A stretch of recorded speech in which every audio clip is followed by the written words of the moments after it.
Three, two, one. Good day, everybody. My name is Carlos. Welcome to another episode of My Life Without Limits podcast.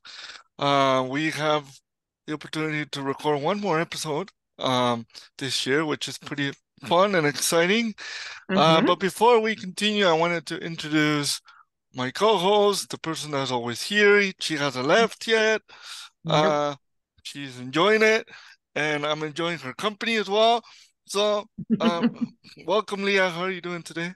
I'm good, Carlos. Thank you. How are you? I'm good. I'm a little chilly here in Edmonton. It's kind of cold for being March, which Lots of is snow. not the funniest or the fun thing. I don't know when spring is coming. We're supposed to have a spring, but you never know, I don't right? know. I've heard that this is our 11th winter so far. Yep. If you live in Alberta, you better be used to the climate changes or the That's for different sure. type of season changes, if you want to call it properly. So, Yep, hopefully exactly. we don't get to see much more snow and we get to enjoy. Although I heard we need to have snow so then it's moisture and no We need it. fires. So Yeah. if that's the case, then sure, bring more snow for a little bit, I guess. So. Yeah. Better in the long run. So we don't have too bad of a fire season. We can have an actual summer, not forest fire season. That's true. That's true. So we better have a little more snow, I guess. We're gonna put up with that. Yes. So, Yes. and at least it's not -30, which is a plus. Right? Yeah, that's true. It's it's actually beautiful out otherwise. it's kind of nice outside. It's not too Yeah. cold.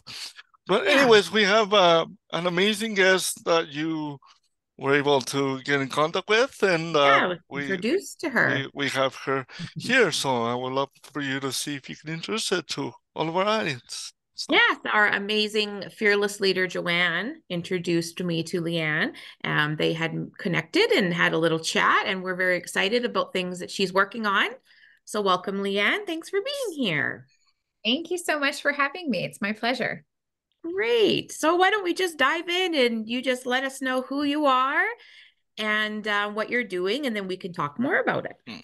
Awesome. So I'm the founder and CEO of a company called Second Skin Society.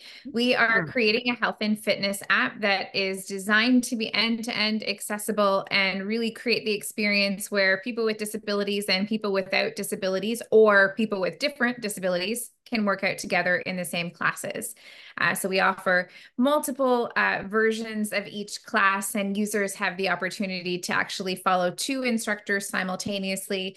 And that's how we create that inclusive experience. Super fun project to work on. And I'm excited to be here and share about it. Oh, great. No, it is. It sounds super cool. We've talked about it before, and it's definitely unique, one of its kind.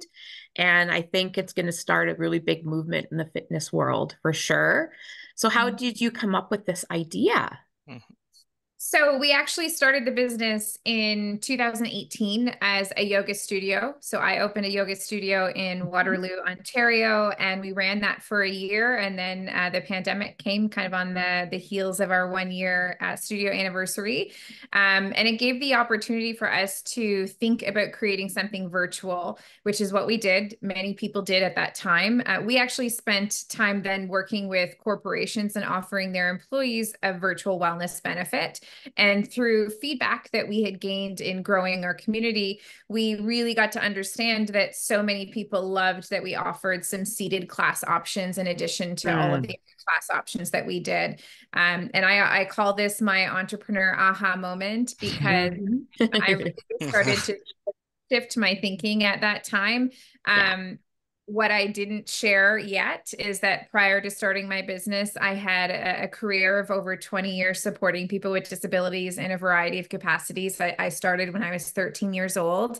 And so when I got this feedback and I started to shift my thinking, it kind of brought that whole career plus my love of health and fitness and the new business together. And we just started to lean into how can we create something that's really much more accessible, but also then not segregating people with disabilities, which is what we often, see when people are creating specific things.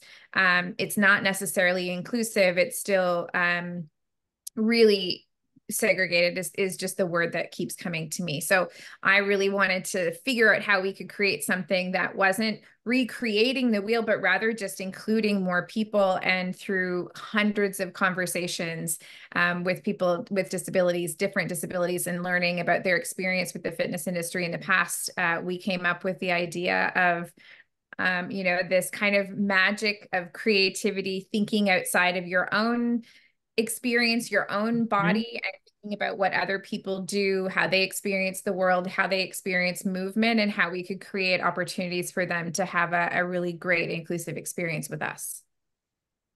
That sounds so cool. And the fact that you're getting people with disabilities involved is a really big deal, because sometimes people forget to consult with them because they want to do something for them. And here's something we've done for you. But then, they might miss the mark on a few details. So it's really good to get them involved. That must have been really important.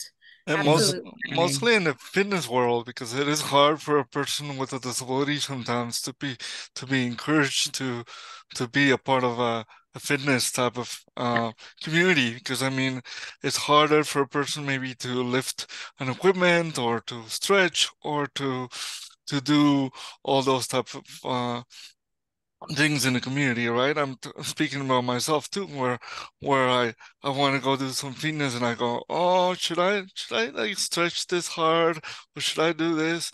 And there's nothing out there, or not that many things out there for a person with disabilities that will help you with fitness, which is why your ideas is really great.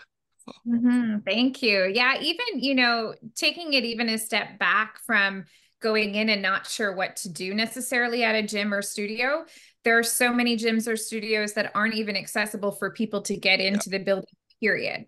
So there's so many barriers, and definitely, we had many people along the way asking if we were thinking about opening another studio space to be able to provide something. And ultimately, the virtual option was what we thought was the most accessible. It allows people to be able to, number one, have it in their home, but then take it with them if they're going on vacation and they want to be able to access different movement options, or even, meditation options. That's where we really wanted to stick in the virtual space. Again, just thinking about how many people could then have that access that they might not have if it was in a physical location, and knowing that many physical locations just simply aren't accessible. Yeah, and they're intimidating too for a lot of people. Very intimidating, and then expensive, and it's just kind of starts, and a lot of people on limited incomes have to then choose, is this something I want to do that will benefit me, my health and mental health, or do I go do this? We were talking about that on our last episode as well, how people are faced with all these choices. So to have it like that, I mean, I would be terrified to walk into a gym for many reasons, but to do it at home with people where I felt like, this is my community. I feel much better, modifying things I might have to do or something, just being around people that, are the same. Yeah. I mean, I've had the same experiences going to gyms in the past where it's been very intimidating for me.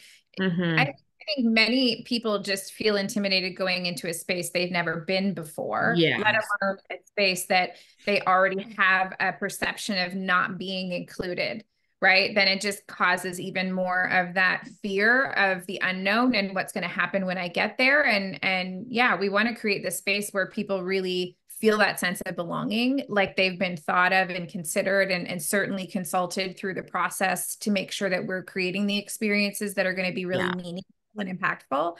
I love getting up every day and working on this. So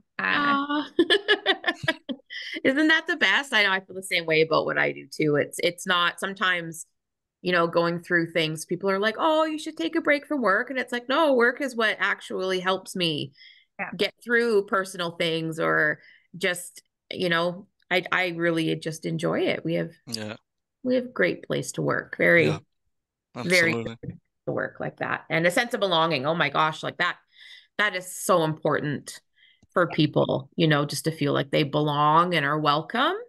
Yeah. You know, through a lot of the conversations that I had with people about their past experiences with the fitness industry, that came up many, many times because many people really gave up.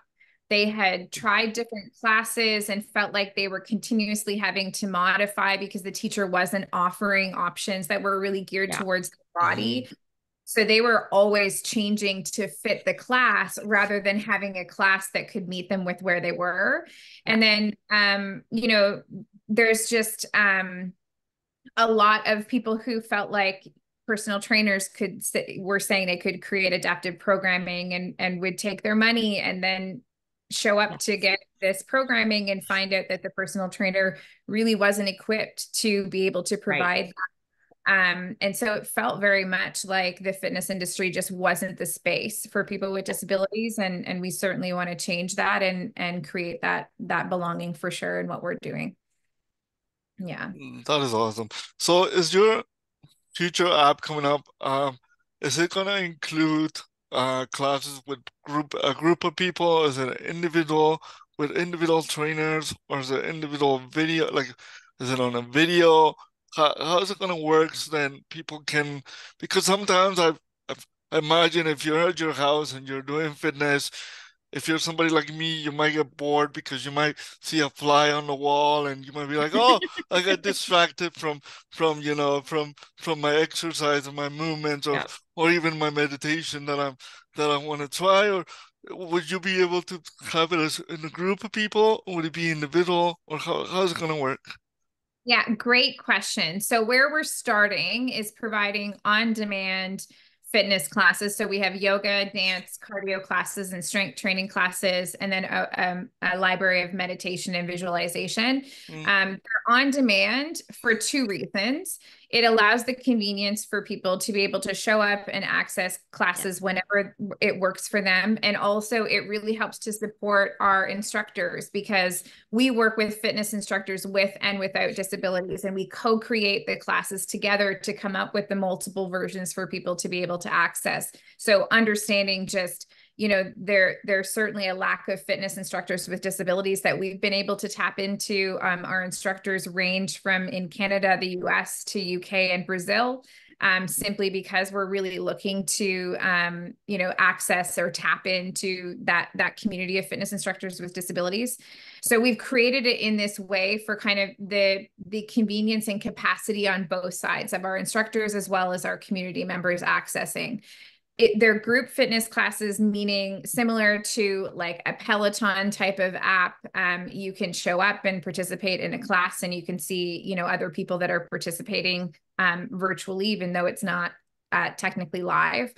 But the opportunity to work out with someone else in your home is something that we've created in the app, allowing you to follow multiple instructors simultaneously. So say I was going to take a class with someone else in my home and they had a different need than I did. So maybe I was taking a class with someone that is deaf and needed the American Sign Language instruction. So we'd actually be able to follow two instructors on the screen. I'd follow the instructor that I need, and they would follow the instructor that's instructing with American Sign Language. So we've created that experience so people can still work out with their family members, with their friends, even with caregivers, if that's a type of support that they'd like to engage in. And certainly understand that we are really just scratching the surface of where we want to take this. And it'll be from the feedback that we get from members as to if we create those live class options, if we create that one-on-one personal training style of option, kind of where we evolve it to in the future will really come from the feedback that we get from our community about what's most meaningful for them. And as far as the fly on the wall, we all have things that are easy to distract us, right? So we have a whole library of class options that are 5 minutes or less. So it creates the opportunity for you to really start creating a habit of coming and participating in movement options. And it's not with the expectation that you have to, you know, work out 7 days a week for 60 minutes high intensity. It's really about creating that habit, that consistency in your routine. So I always recommend with people that are starting or are coming back to a routine that maybe they have gotten away from, start with the 5-minute options. Okay. Give your focus for 5 minutes, be consistent over a few weeks of showing up and participating in those 5 minutes. And then you can jump to 15 minutes and 30 minutes and so on. I'll also say our instructors are incredibly creative. And so hopefully so engaged in the content that you wouldn't notice the fly on the wall. That's awesome.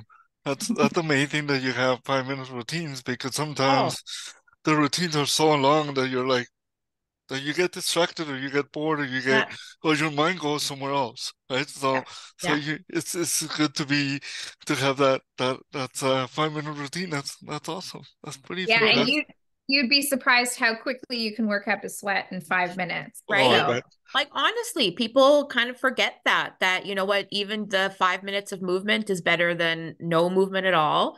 It's not overwhelming, because looking at something and going, oh, an hour, especially if you're working, because you want to say, okay, I want to start working out on my lunch break. But then when you think an hour workout, well, that's my lunch break. That's my lunch break. Or like, oh, you can do 10, 15 minutes and then you can sit down and enjoy your lunch or whatever. And I think that's much easier for people, because it can feel so daunting. To think, oh my gosh, I have to drive to the gym and then go in the gym and then you want to have a shower. There's a lot to it. And people, honestly, they're just busy, and it shouldn't be work, right? Working out shouldn't be work, and you shouldn't have to force it. Right. So I love that, building up a habit. There is an element of discipline that is required, because in all honesty, I love movement. I get out with my dogs every single morning before I start my day. We go out for walks, rain, sun, snowstorms. We do it regardless. That's for me as much as it is for them, so that they let me work when we get back to the house. But still, there are lots of times where you have that thought come into your mind that is, well, I could just watch a Netflix show for half an hour rather than, show up and get into my movement routine. So we all have that voice that sometimes comes in and tries to steer us away from our commitment to ourselves and our bodies. But in offering those bite-sized pieces, it makes it so much easier. Sometimes I say to myself, just do 5 minutes. And if you feel like do more. But if you don't, you've done 5 minutes, and almost all the time I feel like doing more. So. Right. Yes. Because I know people always say that once you do it, you feel so much better. And then you can't wait to do it again, but then you've got all that time to talk yourself out of it. So I love that. And I think I could see something like this working so well in group homes and in a senior's residence. And even with us, in the organization, if our online, Zumba instructor is sick or something, well, we could have something that would be able to take the place, and, just so many options for that. I love that. Yeah. When I was putting myself back into, because there was a period of time that I worked as a support worker. And so I was working with people in their homes. I really went back to that place and thought how incredible it would have been to be able to take a yoga class with the people that I was supporting in their home. It's a cup filling, kind of refuel for myself and my own mental and physical health, but also giving them the experience to participate with me and building that rapport with them, continuing to build a trust and relationship with the people that I was in their home for so many hours every day. That just would have been a really beautiful experience. And I certainly hope to be able to provide that experience to many people that have those types of roles. Yeah. That's awesome. No, I think that's great. Would you use something like that, Carlos? I would definitely do that.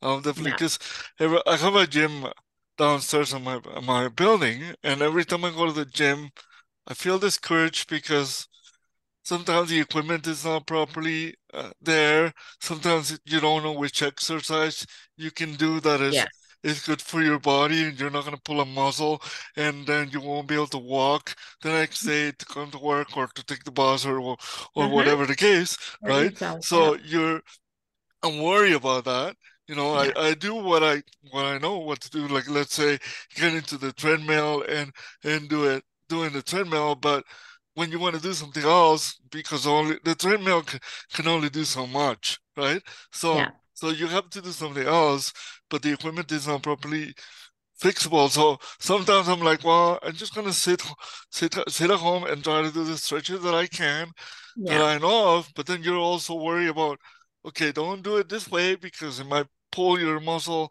in a bad way. So I'm really careful sometimes on what I do, Yeah. because the older I'm getting, the harder it is to recover from whatever. And I mean, we all know how does it feel to recover from something when you're getting Mm-hmm. older, because Mm-hmm. it's harder. It makes sense that your body takes a harder time to recover when you get older than when I was 21 year old, right? Mm-hmm. Oh, Yeah. I totally relate to that. Yeah, it's so true. I fell about over a month ago now, and it's still my shoulder. I need to go get back. My shoulder is still, yeah, yeah. It's like, maybe time. Um, so the name Second Skin, what does that have how did you come across that name and how did you think it up and what kind of meaning does it have for your Hmm. project that you're I doing? love this question so much because I have people ask me often. It Mm-hmm. came really, the original name was Second Skin Studios when we had the Mm-hmm. yoga studio.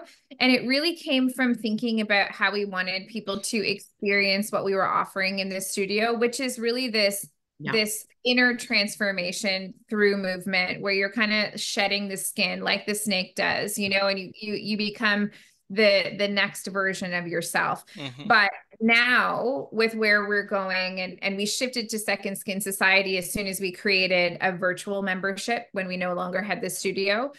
It Mm-hmm. means so much more for us. You know, we talk about it as our content creator teams as the idea of getting outside of your own skin to think about how other people experience movement and Mhm. really stepping into their shoes in whatever way that we can, obviously with them to understand how they're experiencing movement, to understand you know, the things that they're looking for when it comes to really great engaging content and create from that space. So Second Skin for us is very much you know, symbolic of still having that personal inner transformation, but also really as a community wanting everyone to step outside of their own skin to think about how other people experience movement and experience the world. Yeah. Part of what we want to do is really create a lot of impact in terms of changing society's perception around what society thinks people with disabilities can and cannot do. Right. And so this ability to step outside of your own skin and really understand how other people experience the world is part of us working to create that change in perception and reduce stigmas for people. You know, I've spoken with many different people in corporations and different roles and even, you know, in investor conversations, and really got to understand that when you say the term people with disabilities, oftentimes if that person you're speaking with doesn't have a disability or someone with a disability in their life, which Mhm. is Yeah. which is quite rare, but if they don't, they have this immediate image that kind of comes to their mind. They have Yes. this immediate perception of what they think of when they think people with a disability.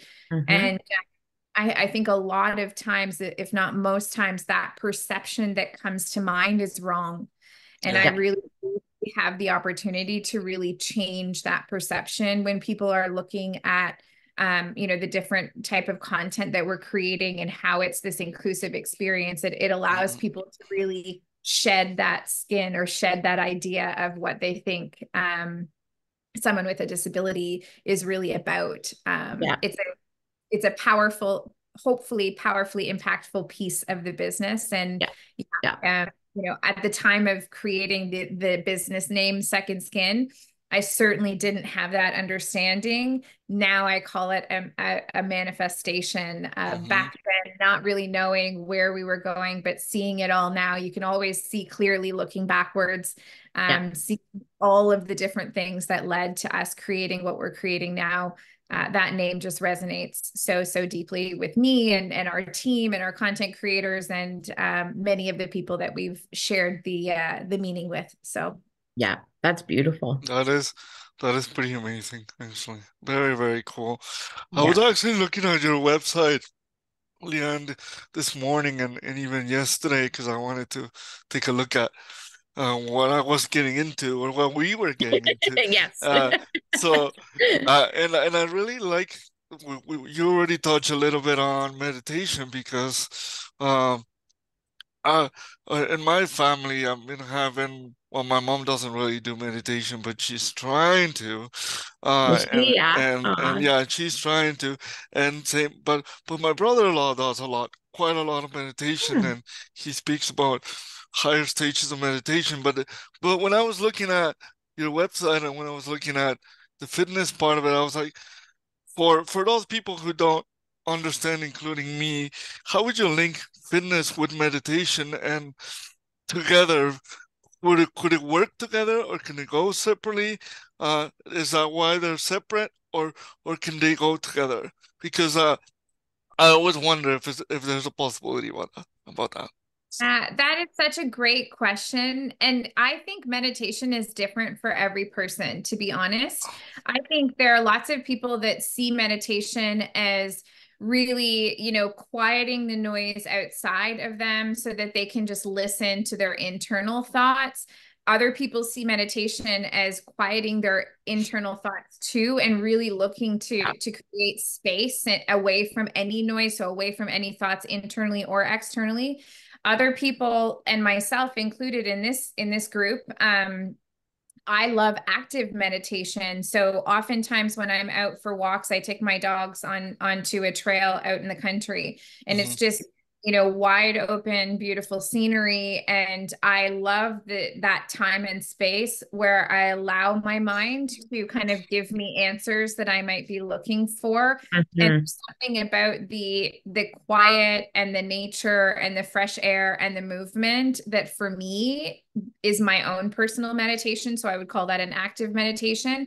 I don't think there's a wrong way to meditate. I think the intention is really to step out of whatever chaos that you're in. And sometimes the chaos is external and sometimes the chaos is internal. But to me, meditation is really figuring out the way to step outside of that. When I first started trying to meditate, because I thought of it as I need to quiet down everything outside, inside, it was impossible. Okay. Because all I was thinking about the whole time was thinking about not thinking. Yes. Yes. I have the same problem. I can't explain to you when I went to go for a massage a few weeks ago, how often I would lay there and go, okay, I got to think of nothing. And then I'd go, oh my God, what if she can tell that I'm like stressing out and I'm not breathing? And then I'm like, okay, no, seriously. And then I would start thinking about how I was explaining to the massage therapist and I'm trying not, it was the weirdest experience to try and force myself because I'm constantly talking in my head. Like I've heard that there are people that don't have inner dialogue and I don't understand that. Like I don't know. I think you can quiet inner dialogue. I think every person has inner dialogue. I think there's some people that are not always aware of their inner dialogue because it's just running in the background all the time. I totally relate to that. And in fact, when I first started practicing yoga, like very, very, very long time ago, it was before it was trendy. I would go because my friends went. Someone in our local neighborhood had a space that she had a wood fireplace in, and she would teach hot yoga classes, and we'd be there sweating. And the entire time, the only thing I was thinking about was how much longer is this class? After this, I have to go and do another workout because this isn't really a workout. This is just I'm not doing much here. And then I would go through all the list of things that I would need to do after I was done that workout. I was absolutely not present. And actually I didn't have the capacity to be present at that time. And when I finally found a yoga practice that I could connect with, it was a practice that included cardio, strength training, some dance, and yoga, kind of all infused in one. And that was kind of my window into exploring yoga. And I eventually went on to take my yoga teacher training, and I had the capacity to really be present in that moment and understand what yoga meant for me at that time. So I feel the same with meditation, is that there's no wrong way to do it. It is really about trying to, step outside of that chaos. And sometimes that means that you are removing yourself from something external, and you're just being quiet with yourself and allowing your own thoughts to come, and not trying to force them out of the way.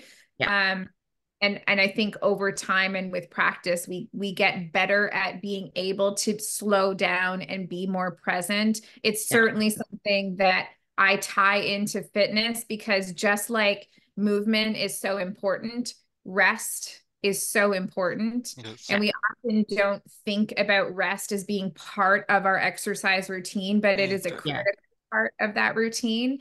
And so when I talk with people about creating habits, I don't talk about, showing up and doing even necessarily 5 minutes of intense workout or 5 minutes of movement every single day, but doing 5 minutes of something. So it might be 5 minutes of movement for 2 days, and then a 5-minute meditation or visualization. And the difference between the meditation and visualization for me is the meditation is more of again, that quieting of everything down. The visualization is more of talking you into a scenario, which I love recording visualization. So some of them that you may get to experience will be from me. It's talking you into an experience that is really meant to like uplift you and empower you in a very gentle and supportive way, where you actually aren't thinking about your own thoughts, because you're listening to me and I'm guiding your thoughts. Yes. Yeah. Yes, so, I love that. Yes. Because I lay in bed every single night. Every single night I lay in bed and visualize cleaning my house. I lay there and I go, okay, this is what I need to do. And then I do, because I like to deep clean and like spring clean every single night. I go through the process and I get excited about it. And then I go to sleep and I get up and go to work. And then I'm like, oh, I really don't like it. Well, if you keep visualizing, if you get excited about it over time, you'll find yourself you'll find it done. You'll find it done. Visualizing is really, really powerful too. I believe in it.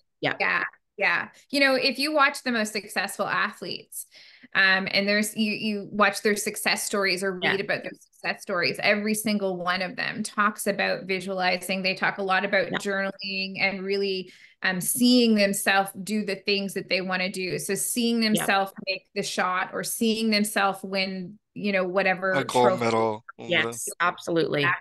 Exactly. And it's as powerful for all of us who aren't elite athletes to also see ourselves deep cleaning the house, or see ourselves recording a podcast, if that's a goal. Or seeing ourselves, win awards or speak on stages, or whatever it is that we want for ourselves.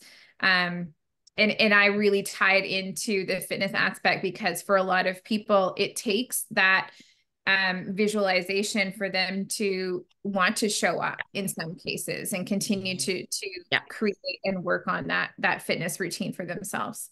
Yeah. It's just not everybody's cup of tea to do that kind of thing, that's very true. But I find I've started a lot. Usually as soon as I get in the car, I'm like looking for a podcast or looking for music, but there are a lot of times lately I find I'm just silence, just driving, home from work, nothing. And it's like, I'm paying attention to what I'm doing, but I find that's one good way that I can kind of push those thoughts out. That is meditation. That is absolutely meditation. I think people get stuck on what they think meditation is supposed to look like. And then they think they can't do it, or they're doing it wrong, and they kind of give up on it. I love a quiet drive. That is absolutely a meditative experience. And to think that you can meditate while you're driving, that would normally people would be like, oh, that's dangerous. And it's like, well, no, because it's not like you're out of your mind, like you're still paying attention. And Yes. Yes. it's good that you're bringing that up with Leah too, because as you said, every time I I didn't realize it, that that was meditation, that just being there, sitting there at your house, and maybe listening to the wind that's running out outside, or listening to uh the water drop that is going down Yeah. your taps, all that stuff, that putting attention, you're kind of meditating, or you are meditating to a certain extent, putting attention, but not going outside of your mind, or not going, I didn't realize that was possibly, like, not possibly, but that was actually a way of meditating. Uh, It is. in Yeah. that sense, I do it all the time. I didn't, I didn't realize it. You didn't even know how good you are. Yeah, Yeah. Yeah. It's really about that present moment. So even thinking about seeing the fly on the wall and paying attention to the fly on the wall, yeah, that for some people could be a very like present grounding moment to just be aware of their surroundings. I had this experience the other day when I was sitting outside, and I just had a moment where I could very clearly hear all of the birds that were Oh, in the surrounding area. And I thought to myself in that moment, what a beautiful place that I get to live in and just sit in the quiet where I get to hear all the birds. Lots of people don't get to have that experience in their home, outside of their home. yeah. That's meditation, just being present in the moment and noticing your surroundings. Absolutely. So there you go. You have a meditation practice you didn't even realize. I do, because I do it all the time, and I didn't realize that was a part of meditating, which is pretty awesome as well. I do have one more question, and I know I've been asking questions, but it's Good. kind of, I I love love it. it. it comes up. Uh, when you talk about visualization, and you talk about habits, in your videos that you have done uh, regarding visualization, have you talked about how to create a habit of doing visualization, of actually going step by step? Because for some people, it might be really hard to create that habit of Yeah. like doing visualization, of like visualizing themselves winning awards, or speaking on stages, or doing podcasts, or cleaning the house, as Leah was saying. Is it possible to create a habit of doing this visualization aspect Yeah. of it? Definitely. It's a habit that I've created for myself. So I didn't always really recognize how powerful visualization could be. But a few years ago, I was working with a coach, and every morning as a group, she would take people through a visualization before we did anything. And it was really meant to create this space in your mind to absorb the things that we were going to do next. So it wasn't specifically focused on any goals that we had or accomplishments we wanted to achieve. It was really about she would talk us through kind of creating that space in our mind and focus for what we were about to do. And I created that habit because I would participate in that visualization every morning. And then I took it and made it my own. So I would then create my own visualizations and talk through my own visualizations for myself and the goals that I had at the time. And it was, again, similar to meditation, there's no right or wrong. It's really about thinking in as many details as you can about the experience you want to have. So if we take an example of someone speaking on stage, Mm-hmm. I could right now talk you through a visualization where I would be asking you to think about everything that you were experiencing as you stand on stage. So you might feel the lights on you and a little bit of warmth. You might feel butterflies in your stomach, maybe even a little nausea if there's a very large crowd in front of you. You might hear some echoes as you're speaking into the mic, because sometimes in large rooms you get a little bit of an echo. Yeah. You look around and see, an orchestra or balcony and the orchestra seating. You might have people in the front row that you can see, and beyond that, you really can't because of the lights and the space. And it's really about putting yourself visually into that space and actually experiencing it in the here and now. So recognizing how that would feel and kind of creating an emotional attachment to it as you're thinking about it so intensely. And I'm sure over time of going through a practice where someone else is leading you to a specific visualization, you can then understand what it is that they're doing, which is Mm-hmm. just that. It is just recreating in your mind the experience that you would like to have and feeling that experience as if you're doing it right now. That's what I have done. That was my journey, was following someone else, creating it for myself, then starting to create it for other people. And I know other people that have done a lot of visualizations with me have gone on to create their own for themselves. That's awesome. That's amazing. Yeah. That's very amazing. Yeah, it is pretty cool. I do a lot of like if I were to like do some affirmations or something to myself when I'm doing my nighttime skincare, because I find I'm looking at myself and I'm really talking to myself. And you spend that time. Yeah, and that used to be not a habit. Like I was never, because I think I always said, because I have freckles, I never had to worry about acne or pimples. And I never washed my face. Like I just would makeup on, I'd sleep in it and get up and have a shower. I never had a skincare routine until like a few years ago.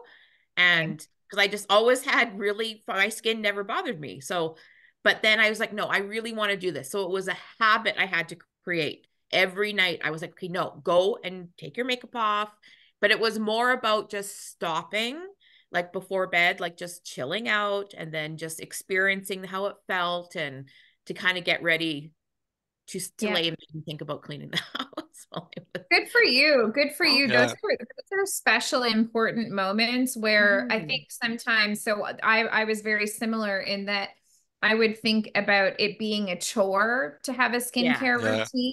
And now I think about it as I get to give this gift to myself. Yes, absolutely. You know, I get to treat myself so well by giving myself this time and this space and throwing in affirmations in there. So powerful. I've done a lot of work with people in affirmation building as well, because I know that is a really great tool to have in your tool belt. But yeah, it's just that shift in perspective away from, I don't want to do this because it's more effort, to I get to do this and I deserve this for myself. Yeah. And now I enjoy it. And sometimes I'll get home from work and I'll think, oh, maybe now I'll just take off my makeup. But then I'm like, no, because I'm going to rush it because I have other things to do. So I always make myself wait until right before I'm going to go to bed so I can really, I'm learning about myself. I didn't realize, until now we're thinking about it, about how important those things are and how those are things I'm starting to do for myself. I love that for you. I also have a 99% rule. So I have a rule that is not, I really work at keeping promises to myself. So if I say to myself, from now on, I'm going to do this, I don't make those promises unless I really want to commit to them. And so when I make a promise, I really show up for that commitment because I don't want to break promises to myself or anyone else. But I have a 99% rule, which means if there is a day where I am just not feeling it, not feeling my skincare routine, not feeling my movement routine, whatever it is, I ask myself, is this the day that I use the 1% and allow myself not to have this promise? Okay. And when I ask myself that, most of the time I think, no, it'll only take me a couple minutes. I'll do it. I'm going to save that 1% for another day where I really don't feel like doing it. But it allows me to have that wiggle room of, perfection is an illusion. Progress is really what is important, and showing up to and working towards that progress in whatever way that means. That's the most important thing. And having that 99% be, perfect, but creating the space to have that day that it just has all fallen apart and I just don't want to do it. I don't have to feel any guilt or shame or anything about not keeping that promise on that day. So there's another thing that I do in my practice. I like that too. That's very nice practice. It is. It really is. And I think that they're attainable for people. Like, I think it's not too much. And I think it's, you figure it out on your own. You don't have to do it like anybody else, because none of us do anything like anybody else, when it comes to a lot of things. So why should we start, with those things? Yeah. It makes me think if I have a 1%, like a 99%, or if I have a 90%, I have a 10% that I need to reduce. Okay, we'll get there. You get to create the rules for yourself. That's the beautiful Mm. thing about life. You get to decide what is really, really important to you and where your wiggle room is in those commitments for yourself. And I mean, I say 99%. I don't know what the percentage would actually be, but I ask myself when I feel like not doing it, I ask myself, is this the day? Because if I take the day today, it means that I'm going to keep that commitment. I assume I'm going to keep that commitment for a while going forward before I give myself that day again. And more often than not, I don't want to waste it. I want to save it for, you know, a day where everything is blown up or whatever, you know, what those types of days that do come along where you just need to crawl into bed and pull the covers over your head and hide. Yes. In days where you think, oh, but I want to do this, but then you can't. And it can get really overwhelming, you know, just little things. My daughter yesterday she's 13 and was having one of those mornings where she's like, but these aren't the pants that I wanted. And I'm like, well, where are the pants that you wanted? She's like, I don't know. And she started to cry just because other things were overwhelming her. But I was like, you can stay home. Like I keep trying, you know, to say to her, like, you can take a day. Come take a day, you know, we don't have to. No, I gotta go. And then she's usually okay, but it was just easy on yourself, you know, like you're allowed to have those moments of sort of meltdown and things are natural. We need to have feelings for sure. feelings when it comes to fitness, Leah, I know there's a lot of people who like to do exercise, I don't know, 4 times a week, 5 times a week, maybe the extra exercise people who like to do it 7 days a week, which I don't see that often, but there's few people that are like that. But I feel like there's some people that are saying, you're saying that it's important to rest too, instead of just, you know, always constantly, you know, doing some sort of exercising. From when I started exercising, which now is more often than before, I started to say, well, at least if you do stretching 3 times a day, no, sorry, not 3 times a day, like 3 days in a week, and then you have 2 days of rest. Sometimes I say, oh, this is too lazy. I should do 4 days in a week instead of 3, and then have just, you know, 2 days off. Is there a particular time that you're like, 3 days is good, 2 days is good, or it depends on the person, or is there a routine that you advise to people to do when it comes to fitness? It is so individual. So it really depends on the person and what their routine has looked like. You know, if they've been out of a fitness routine for a long period of time, I really like to get people to start small so that they don't end up hurting themselves and feel like they can't walk for 3 days, which is very, very common. We all tend to have this all or nothing mentality. We always think, you know, if I'm going to show up for a fitness routine, it's got to be 7 days a week. It's got to be 60 minutes a day. It's got to be intense. You know, it's got to be worth it for it to count. And I'm using quotation marks because those ideas of what is and is not a fitness routine is completely individualized. You can look at certain statistics around what, you know, the World Health Organization would consider to be healthy, and there are guidelines that are out there with regard to movement.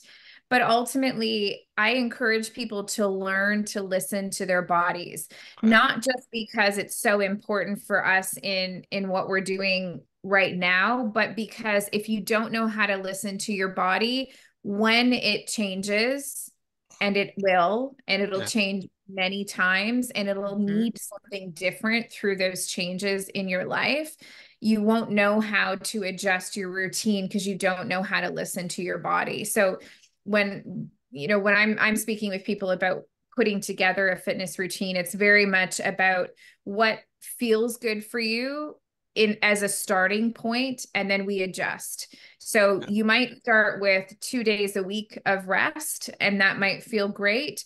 And then, you know, you might do you might move to some more high intensity type of workouts and feel like you need 3 days of rest instead.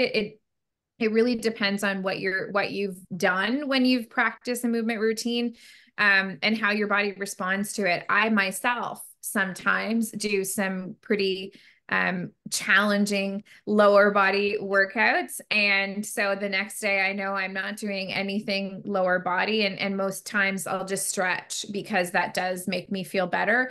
And depending on how that workout affected my body, I might need that for 2 days in a row after, not just one day. Yeah.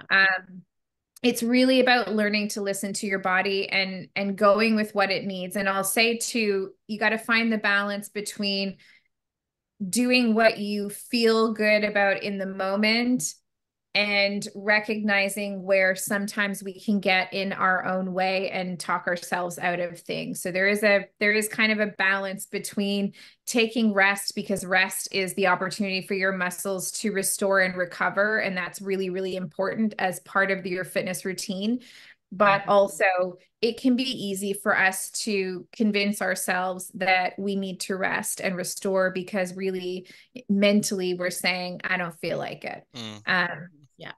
It's really an individualized thing. So when I'm working with people, I just like to check in and see how they're feeling and adjust routines until they get to a point where they understand, okay, when my body responds with this, I'm going to do this.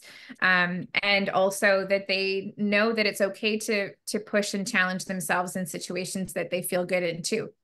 Yeah.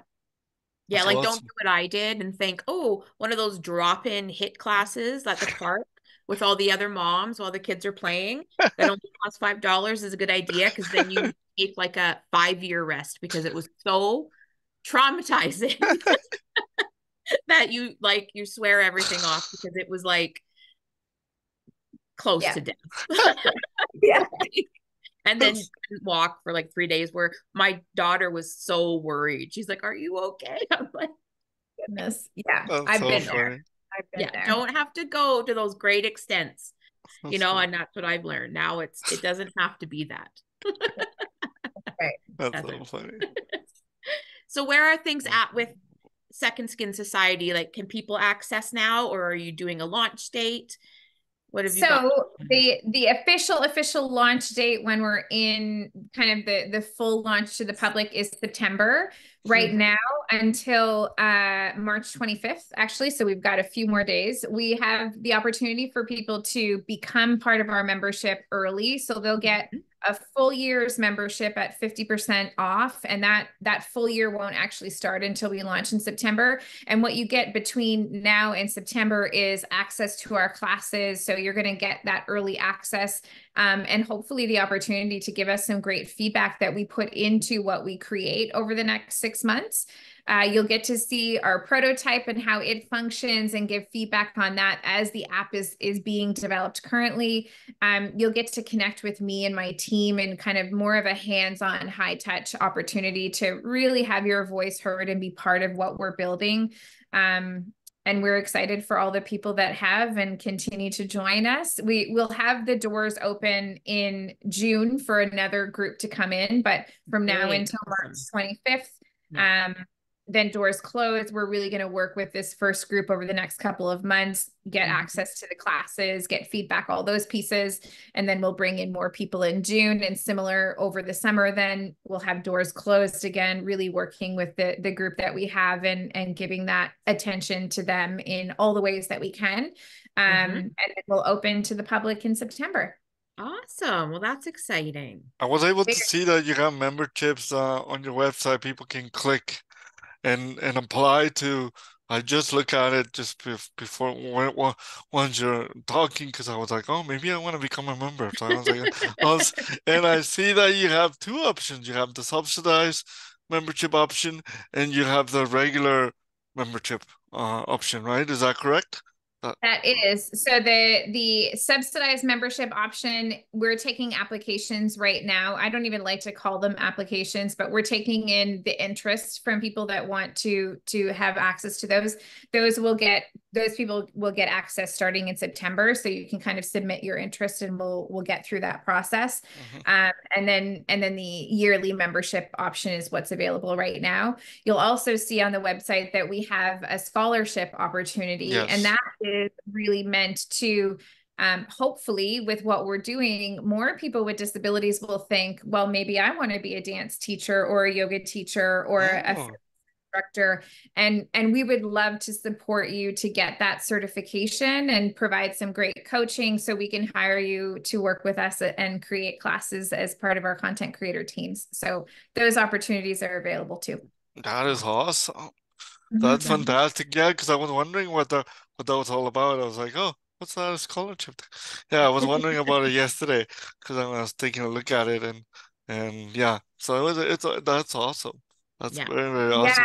Yeah, it's a good concept. We really want to continue to, you know, create as much impact as we can, and the best way that we can do that is really by bringing as many people in and listening and making sure voices are heard through all of the different areas, and building our content creation teams with as many people with disabilities as we can. The more diverse our instructor community becomes, the more we're able to offer more options that really speak to different needs, and our class version variety will continue to expand with those new instructors coming in. So yeah. That is awesome. Very cool. No, I'm very excited for this. I think it's great. And before we sign off, we just want to know one more thing from you. What does the term life without limits mean to you? And do you feel that you're living your life without limits? Oh, goodness. That is such a big question as far as the definition. Do I feel like I'm living my life without limits? Yes.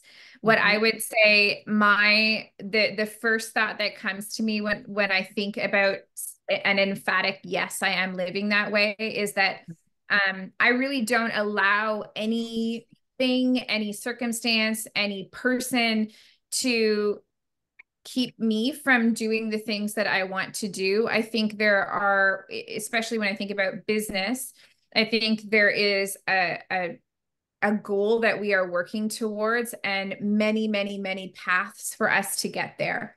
And so when I think about life without limits, for me, it is really about understanding that my journey is going to be my own and it's personal to me, and that I can do anything that I want to do. It's just about figuring out the right way for me, the journey for me to get from one place to the other.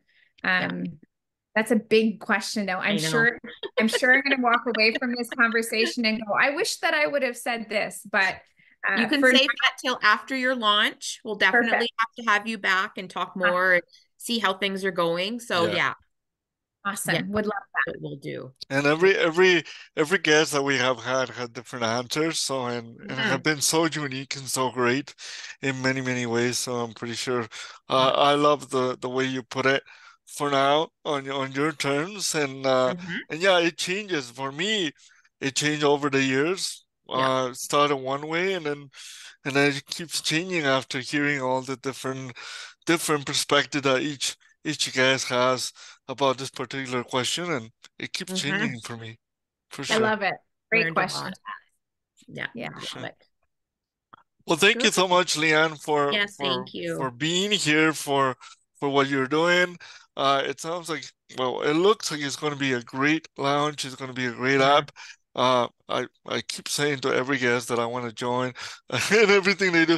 I do want to join this one. I don't want to join because it's more, I really need to be more active in fitness, and it looks like really, really adjustable and really, really inclusion, as we talked about on our show here today regarding the fitness part. And I think it will be beneficial not only for myself, but for a lot of people who are listening in today's show. I think they should take a look at definitely take a look at your website and take a look at all the options you have for them. That's very, very exciting. For sure. Thank you so much. Make sure they get all the information. For sure. For sure. Appreciate it. Thank you so much. And for all of you who are listening today, thank you once again for listening. Thank you for taking the time for whatever you are. If you were like Leah, just listening to, like, not listening at all, and you just want to, listen to the road the next time, and just, that's completely fine. You can turn our podcast off if it means you're meditating in the car. Exactly. And then you can listen to the podcast when you get home. Again, right? Yeah. Then you can listen to the podcast when you get home. But thank you so much, all of you who are listening today. We'll see you until next time, and please do not forget to live your life without limits. See you soon. Thank you. Bye-bye.